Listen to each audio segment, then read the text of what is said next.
Good afternoon, everyone. Just a few things at the top, and then I'd be glad to take your questions. As you know, yesterday, 3 U.S. service members were killed and dozens of personnel were injured from a one-way attack unmanned aerial system that impacted a U.S. military facility located in northeastern Jordan near the Syrian border. The names of those soldiers who lost their lives were Sergeant William Rivers, Specialist Kennedy Sanders, and Specialist Breonna Moffett, all of whom were assigned to the 718th Engineer Company, a U.S. Army Reserve unit based out of Fort Moore, Georgia. These 3 fallen heroes were deployed to Jordan in support of Operation Inherent Resolve and the international coalition working to ensure the lasting defeat of ISIS. These brave Americans and their families are in our prayers, and the entire Department of Defense mourns their loss. We also pray for the speedy recovery of those who were injured. 8 personnel who received injuries required medical evacuation from Jordan to the Baghdad Diplomatic Support Center. 3 of those patients are scheduled for imminent transport to Landstuhl Regional Medical Center for follow-on care. The other 5 have been assessed for mild TBIs and are expected to return to duty. We are still assessing what happened and how a one-way attack drone was able to impact the facility. U.S. Central Command continues to investigate this attack, and for operations security and force protection reasons, we're not going to discuss further specifics or measures we're taking to prevent such actions or future attacks. But we do know that Iran-backed militias are responsible for continued attacks on U.S. forces in the region. And as the President and the Secretary have stated, we will not tolerate continued attacks on American forces, and we will take all necessary actions to defend U.S. military men and women forward deployed. And we will do so at a time and place of our choosing. Now, over the weekend, the Secretary received regular updates on the attack against U.S. forces and participated in a briefing with the President and his national security team. Today, Secretary Austin returned to work at the Pentagon. This morning, he hosted the NATO Secretary General for a bilateral meeting where they discussed the war in Ukraine, the next NATO summit, and ways to further strengthen transatlantic security. He also met with President Biden at the White House, and later today will host again the NATO Secretary General alongside Secretary Blinken and the National Security Advisor. Additionally, the Secretary is tentatively scheduled to visit Walter Reed National Military Medical Center this evening for a follow-up appointment. As his doctors said in their statement on Friday, Secretary Austin continues to recover well and is expected to make a full recovery following his treatment for prostate cancer. And with that, I'd be happy to take your questions. Thank you. Lita. Yes. Thanks, Sabrina. A couple things. Number one, since Secretary Austin has now returned to the building, can you tell us whether or not we will be able to see him in the briefing room this week? I don't have, sorry, go ahead. Do you want to get that first? Go ahead. Sure. I don't have an update just yet, but it's something that we're certainly working towards, and we'll keep you updated. Okay. And then secondly, can you give us an update on the number of wounded and any breakdown between Air Force and Army on that? And also, any update on the perpetrators of the attack? There's been a lot of chatter about KH. Can you tell us whether that is the leading suspicion right now? Sure. So on the number of injuries, right now we assess that there are more than 40 that have been injured. We do expect that number to continue to fluctuate as our service members, as you know, with TBI, report symptoms later on, so that number could continue to grow. In terms of attribution for the attack, we know this is an IRGC-backed militia.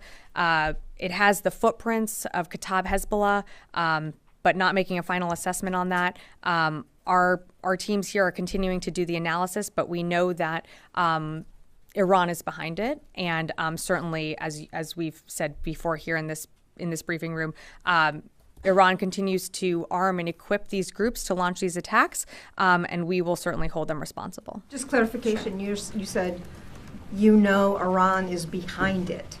You know that Iran or Iranian leaders were actually behind this attack, as in planned, coordinated, or directed it? We know that Iran certainly plays a role with these groups. They arm and equip and fund these groups. I don't have more to share in terms of an intelligence assessment on if leaders in Iran were directing this attack, but what I can tell you is that we know these groups are supported by Iran, and therefore they do have their fingerprints on this, but I can't tell you more in terms of who directed the attack.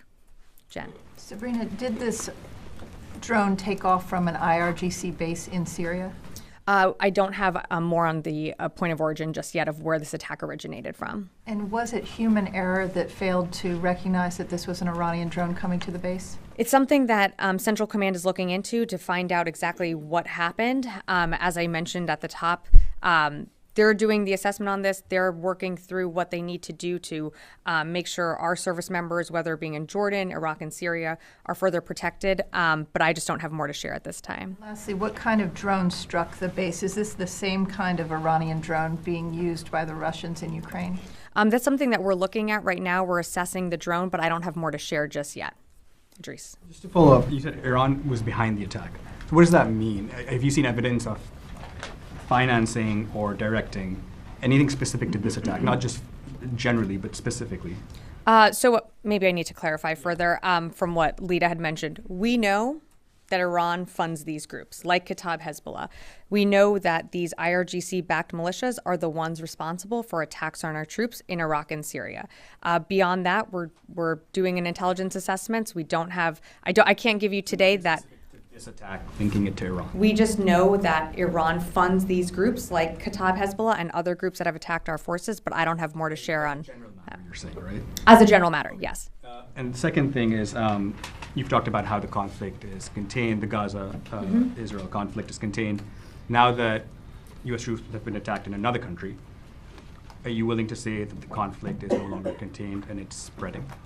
I wouldn't say that the conflict is spreading in that we've seen over 100 attacks on U.S. forces, unfortunately, over 100 attacks on U.S. forces in Iraq and Syria and, of course, now in Jordan. We don't want to see a widening of this conflict. We don't see this conflict widening as it still remains contained to Gaza. But this attack was certainly escalatory in that it killed three of our U.S. service members. And as the president has said, we don't see conflict. We don't want to see a widening of a regional war, but we will respond at a time and place of our choosing. It's not spreading when troops literally have died in another country. Yeah. Well, again, but they've also been launching these attacks since October 17th. And again, we can't discount the fact that these attacks are incredibly dangerous, put our service members at risk, but they have not, up until yesterday, inflicted lethal harm. They have been predominantly minor injuries and minor damage to infrastructure. Yeah, Missy. I want to ask if you could address the broader trajectory for American forces in Iraq and Syria, and will these attacks affect the ongoing discussions between the United States and the government of Iraq about the future of the American presence there? Or, there have been some reports that the United States is reviewing plans for the future troop presence in Syria. Can you talk about how this will or will not impact those deliberations? I think what you're referring to is the Higher Military Commission that we discussed last week. So we're focused on working with our Iraqi partners regarding how to respond to the attack that claimed 3 U.S. service members. We remain committed to the HMC process and will continue to focus on it at the appropriate time. I don't have anything to preview on troops levels or changes in Iraq and Syria, but we are committed to the HMC process, and that is ongoing. But could you just say, would I be right to say that this lethal attack on American forces and the potential for a response, which President Biden has kind of foreshadowed explicitly, would you say that it will not have an impact on U.S. plans for the troop presence in Iraq and Syria, or is it too soon to say that? Well, I think it's too soon to say that. And also I would say that you have to remember that the HMC was already happening and was something that was announced back in August of 2023. The attacks on October 7th did delay some of those conversations from happening and the discussions from starting with the HMC, but we're still committed to that process. We're still committed to working with the Iraqi government, and we are going to continue to do so, but I don't have anything more to preview on what that means for our force levels. Yeah, Megan. Can the Pentagon confirm any of the reports that the reason the drone wasn't shot down is because the troops on the ground thought that it was a returning American drone? Yeah, I've seen those reports. Again, that's something that Central Command is assessing right now, but I don't have more to share at this time. So to follow up on that, you say that this is escalatory because troops have now died in these attacks, but it's not a spread even though it happened in a different country. Is there any indication that this attack, either the equipment or the way it happened, any of that, was a different kind of attack than what we've been seeing in Iraq and Syria? Or was it simply an escalation and people died because they weren't able to shoot it down? They didn't detect it the way that they are in Iraq and Syria. To my knowledge, there was nothing different or new about this attack that we've seen in other facilities that house our service members. Unfortunately, this attack was successful, but we can't discount the fact that other attacks, whether it be Iraq or Syria, were not intended to kill our service members. It is a true tragedy that 3 of our service members died. And of course, Central Command is looking into what can be done when it comes to our air defenses and looking into this incident to determine how best we can move or how best we can further strengthen our air defense systems. Was this base less well protected than other bases in Iraq and Syria? Not to my knowledge. Jeff. Thank you. Can you talk a little bit more about what this unit was doing in Jordan? And also, you have said that Iran has backed these groups which have launched these attacks. Is this attack that has killed 3 service members an act of war by Iran? Well, look, I think I said this earlier. We don't seek a war with Iran. We don't seek to widen this conflict. We have said, and we will continue to call out, the fact that Iran does fund and equip these groups and provide them the capabilities that they use to attack our service members, whether it be Iraq, Syria, or Jordan. So we're not going to hesitate in calling that out. But we certainly don't seek a war. And frankly, we don't see Iran wanting to seek a war with the United States. We are there in Iraq and in Syria, and I think your original question was, what were these service members doing there? They are there in support of the Defeat ISIS mission. That is their purpose there. They are part of a named operation that this department has and is committed to in both in Iraq and Syria. And so, yeah, I'll just leave it at that. If I could follow up, how is this not a regional war now between the United States and Iranian proxies in Yemen, Iraq, Syria, and now Jordan? We're not discounting that tensions are high in the region by any means. Since October 17th, we've seen repeated attacks on U.S. forces. So we're not discounting the fact that tensions are high, that these Iranian-backed groups are targeting our military members with the intention of trying to kill them. But we don't seek a war. We don't want to see this widen out into a broader war. And that's, again, attacks on our service members happening in Iraq and Syria. To bring it back and to look at what's also happening in the Red Sea, we don't seek a wider war there either, but we are going to respond when it comes to commercial ships or our partners' vessels being targeted and therefore jeopardizing international trade and putting at risk innocent mariners. So again, we don't seek war, but we will take action and respond to attacks on our forces. Janie. Thank you, Sabrina. 2 questions, one in North Korea, one in Russia. And North Korea launched another submarine, launched cruise missile into the east coast yesterday. Do you assess that North Korea's continued negative actions will lead to vital military action?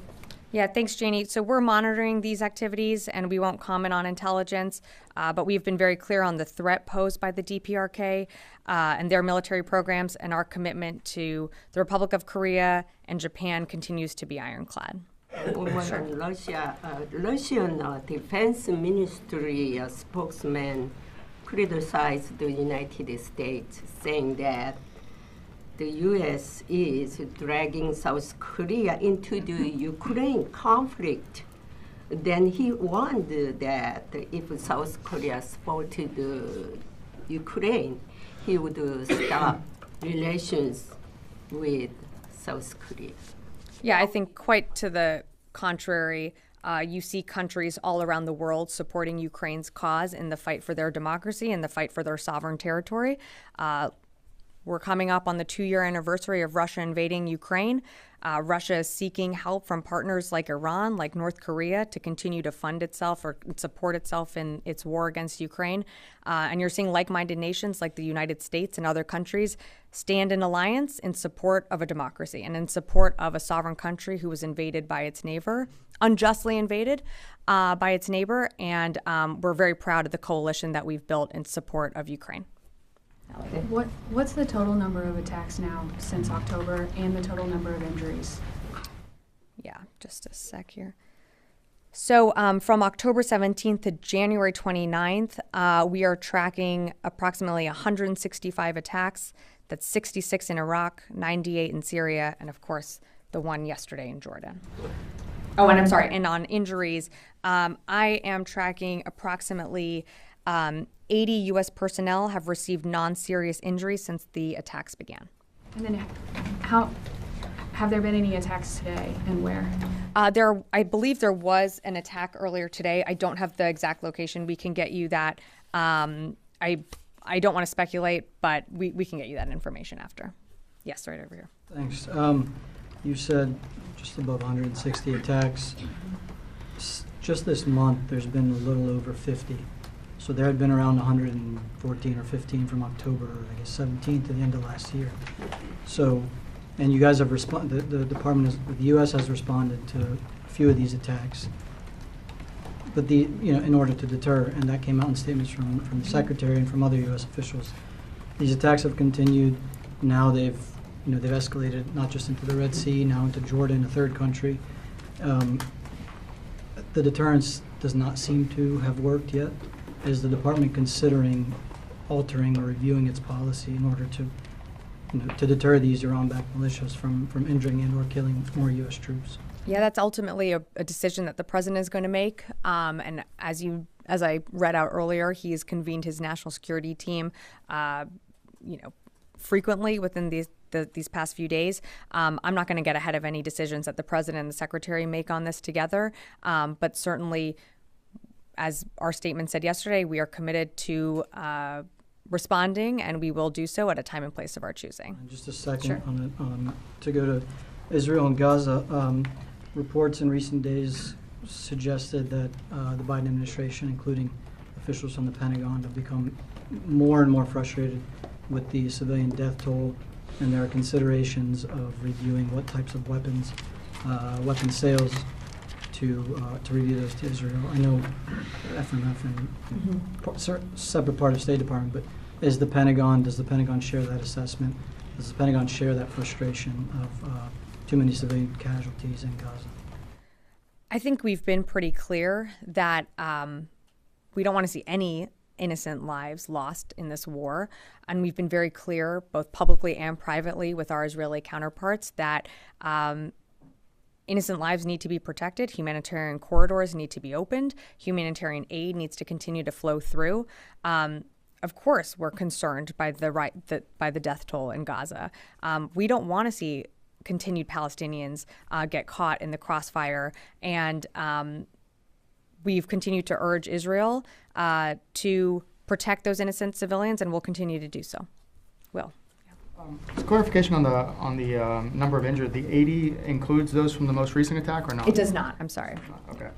And then has Tower 22, that facility, been targeted previously, either during the Israel-Hamas war or prior to that in recent years?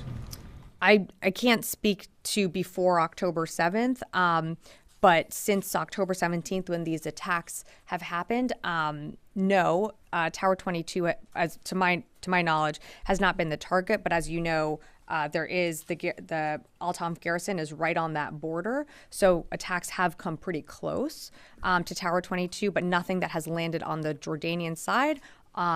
Impacts have always been on the Syrian side, except for the attack that happened yesterday. Great, Natasha. Thanks, Sabrina. So previous drone and rocket attacks that have struck or landed near military facilities in Iraq and Syria, they have not caused anywhere near as much damage, nowhere near as many casualties. Is there an assessment of why this particular drone caused so much, over 40 people injured, 3 killed? What was different about this drone? Or what was different about the facility that it didn't have the kind of protection that other bases do? I think what was different about this attack is where it landed. It did impact in where living quarters are, and I believe so. I believe it was pretty early morning, so people were actually in their beds when the drone impacted. But in terms of, we've seen these types of attacks before. We're certainly, that's something that Central Command is looking into, on how they can better refine not only our air defenses, but prevent future attacks like this from happening again. Yeah, over here. Does that mean I'm going to go over here and then come back. Yeah. Hi, a couple of questions. As CENTCOM does this review, in the interim, are there tactics, techniques, or procedures being changed to prevent this from happening again in the region? Yeah, I wouldn't forecast that from the podium here. Wouldn't want to get ahead of anything. And how about backdoor channel discussions with Iran? Anything through the Swiss government at this point, or? I don't have anything to preview here. Yeah, Felicia. Do you also have a number for the attacks in the Red Sea and the Gulf of Aden, the most recent? Let me see here if I do. I don't know that I have. We can take that question and get back to you. I just don't have the running total here. As you know, there were, as recently as Friday, there was another attack at a commercial vessel that was transiting. So happy to get you those numbers. Okay, and one more. Just on the Secretary's meeting with Stoltenberg, did they talk about contingencies in the event that the Ukraine aid doesn't go through, or can you talk about the strategy? I believe we'll have a larger readout, but of course, something that is top of mind for the Secretary and for many folks across the administration is securing that supplemental funding from Congress. We have not been able to supply Ukraine with the PDA since late December. Ukraine is quite literally in the fight for its life as it continues to hold territory and continues to fight for its sovereign territory and push the Russians back in the east and the south. So we're going to continue to urge Congress to pass the supplemental budget and to give us the funding that we need to start those PDA packages. But of course, it's top of mind for everyone. Are there things you can do without it? No, not right now. Yes. Yeah, thank you. You mentioned that the Kataib Hezbollah has some footprint of that attack. And you know, Kataib Hezbollah is a part of the Popular Mobilization Group and it's part of the Iraqi defense system. So have you get engaged with the Iraqi government specifically on that attack? On the attack that happened on our service members, I don't have anything to read out. Yeah, when you talk that you are not looking in a war with the Iran, does that mean that the Iran is not in a table when you are thinking and assessing to responding to that attack? I'm sorry, I don't necessarily understand the question. Are you taking Iranian IRGC as an option to responding when it comes to responding to this attack that happened yesterday? We're going to respond, as the President said and the Secretary has said, at a time when we feel that we need to respond. I'm not going to get ahead of the President or any decisions. We don't seek a wider conflict with Iran. We don't want a war with Iran. Again, these are Iran proxy groups launching these attacks on our service members, but we certainly don't seek a wider conflict. But we also own the clock here, and we will respond at a time and place of our choosing. Yeah. Oh, sorry, Will, I'm going to go over to you. Thank you. If Iranian proxies carried out the attack, and do you hold Iran accountable for the attack, and what response would be as a retaliation against this attack? So as you can appreciate, I'm not going to forecast what our response looks like, but of course we hold Iran responsible as they are supporting these groups that continue to inflict casualties on our forces, whether it be in Jordan, Iraq, or Syria. We absolutely hold Iran responsible because we know that they fund and train and support and equip these militias that operate in Iraq and Syria. Fadi? So, yeah, thank you. So it is the position of the department that Iran is responsible for the attack that killed 3 U.S. soldiers in northeast Jordan. Iran bears responsibility because it funds these groups that operate in Iraq and Syria that launch attacks on our service members. I understand that. But this attack led to the death of 3 service members. Is Iran responsible for the death of these 3 service members that you just read their names and their families have been notified of their death? Again, Iran certainly bears a responsibility as they fund these groups that continue to use capabilities that they get from Iran, and of course killed 3 of our service members. Can I take just a step back? Sure. And just looking at last week, maybe from Saturday of last week up until Saturday of last week. Just okay. or Sunday maybe. Okay. This 9 days. The U.S. launched strikes in Syria, in Iraq, against Houthi positions inside Yemen with the aim of reestablishing deterrence and degrade their capabilities of whether attacking U.S. forces or shipping in the Red Sea. Nonetheless, as Throughout those days, what we saw is unprecedented escalation. Ain al-Assad was targeted with ballistic missiles. Euphrates site was targeted with a drone. More U.S. soldiers were injured. The Houthis went after a British ship, after a U.S. ship. It seems to me, does the Pentagon think its approach to deterrence is firing back? Is it successful? Would you say it's successful, especially when 3 soldiers were killed? Well, I mean, we are assessing what happened yesterday, and we are trying to figure out how a one-way attack drone was able to evade air defenses and was able to kill 3 of our service members and injure dozens more. To your question on deterrence, I can continue to say we don't seek war. We don't seek further conflict. We don't want to see this widen out into a regional conflict. But we will continue to do whatever we need to when it comes to protecting U.S. forces and our coalition partners and innocent mariners transiting the Red Sea. We believe that we have been effective in degrading their capabilities and disrupting their ability to launch certain attacks. But the reality is, yesterday, unfortunately, they were successful. And they killed 3 of our service members, and that is an absolute tragedy. I'm going to go to the phones, and then I'll come back in the room. Laura Seligman, Politico. Thanks, Sabrina. I have a couple questions. Can you say whether there's been any decisions made to send any additional air defenses or other forces to the region to beef up some of the counter-UAS capability here? Yeah, thanks, Laura. I just wouldn't, I'm just not going to get ahead of any decisions that are going to be made, and certainly wouldn't preview the repositioning of any air defenses. And do we have sufficient counter-drone capability in the region to account for all the different bases that have come under attack recently? Yeah, thanks, Laura. I mean, again, we have seen repeated attacks on our U.S. service members in both Iraq and Syria. And a majority of the time, our air defenses have been incredibly successful. And you've only seen minor damage to infrastructure and, of course, some injuries, which we all take very seriously. But for the most part, our air defenses have been robust and have been successful. I'm going to take one more from the phone here. Heather, USNI. Thanks so much. The Houthi leadership announced that they fired a naval missile at Louis B. Polar in the Gulf of Aden. I was wondering if there's any confirmation from the Department of Defense on whether that happened and if there's any damage or if the Polar shot it down. Thanks, Heather. I don't have anything for you at this time. We're happy to get back to you on that one. I'll take a few more from in the room, and then I'm sorry, we do have something coming up soon. Yes. There's been some back and forth about whether the U.S. has troops in Yemen. Can you confirm that? We do not have U.S. troops in Yemen. Yeah. In the Red Sea and the Gulf of Aden, the U.S. has carried out preemptive strikes targeting Houthi missiles before they can be launched at international shipping. Is the U.S. going to consider launching preemptive strikes when it sees potential attacks on its bases in Iraq, Syria, and now Jordan? And if not, why not? Well, you've seen Central Command take action, dynamic strikes within the region when we've identified, when we've been able to identify a potential setup of an attack or identified a point of origin. So we have seen some of those dynamic strikes in the region, and I'm sorry, I don't have the exact dates when those happened, but they were late last year.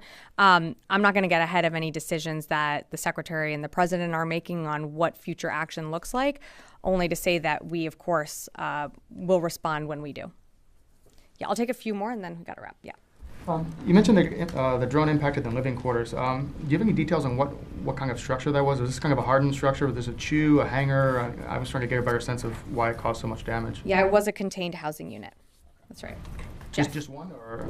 I believe it was just one that was struck, but again, we're still doing our initial assessments. So if there's more to read out, we certainly will. Yes, Jeff. Thank you. I apologize for blurting out a question. When you had said some of them were in their beds at the time, usually when there's an indirect fire attack, there's something called the voice of God that yells, "Incoming, incoming, incoming, take cover." I'm wondering why these soldiers weren't in the IDF shelter, why they were still in bed. Yeah, it was, I believe, early in the morning. This is something that Central Command is looking into in terms of how the one-way attack drone was able to get through. I don't have more details to provide at this time, and when we do, we certainly will let you know. Okay, thanks, everyone. Sorry, we've got to wrap.